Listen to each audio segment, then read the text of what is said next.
chapter 5, Soldiers of Defense.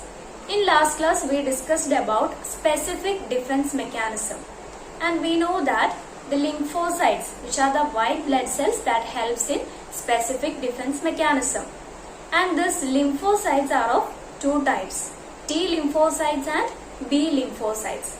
And this T lymphocytes matures from thymus gland and B lymphocytes matures from bone marrow.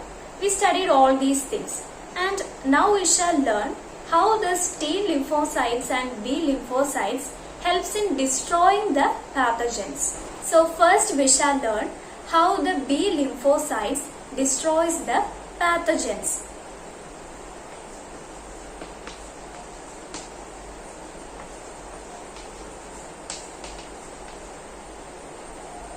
So I already told you that the foreign particles or the pathogens which enters into our body and stimulates our immune system is known as antigen.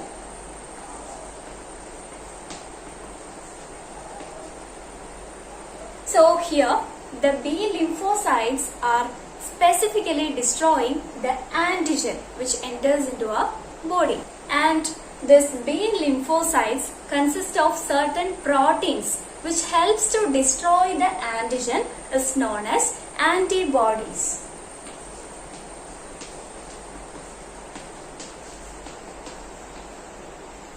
So antibodies are the proteins which is present on B lymphocytes that helps to destroy the antigen.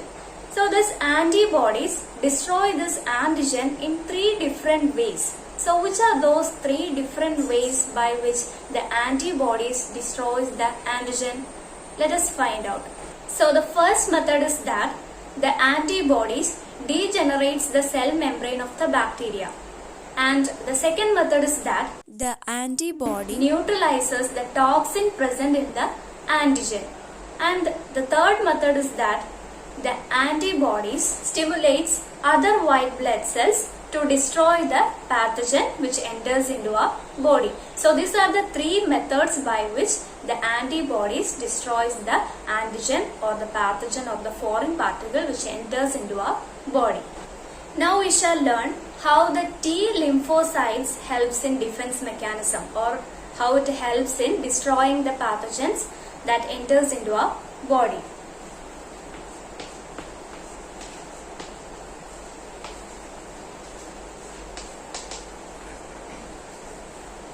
So the T lymphocytes, or the main function of T lymphocytes is that it activates or stimulates other defense cells in our body. So the T lymphocytes helps to activate other defense cells in our body. Then the second property, this T lymphocytes also helps to destroy the cancer cells, and also it helps to destroy the cells which are affected with virus. So now we understood that the blood have a numerous number of defense mechanisms. So which are those defense mechanisms of blood? The first one is that it helps to increase the body temperature. It is a kind of defense mechanism. Then also it helps to produce the antibodies that helps in defense mechanism. And then it produces or it generates the inflammatory response. It is also a kind of defense mechanism. Then phagocytosis, then healing of wound, then clotting of blood. All these are the defense mechanisms of blood. Not only blood, lymph also helps in defense mechanism. So look at this picture. Here you can see the lymphatic system which we have already studied in 9th standard. So this lymph consists of numerous number of lymphocytes. This lymphocytes destroys the bacteria that enter into our body from spleen and lymph nodes. So here you can see the lymph nodes which we have already studied while learning about the parts of lymphatic system. Now we shall learn about immunization.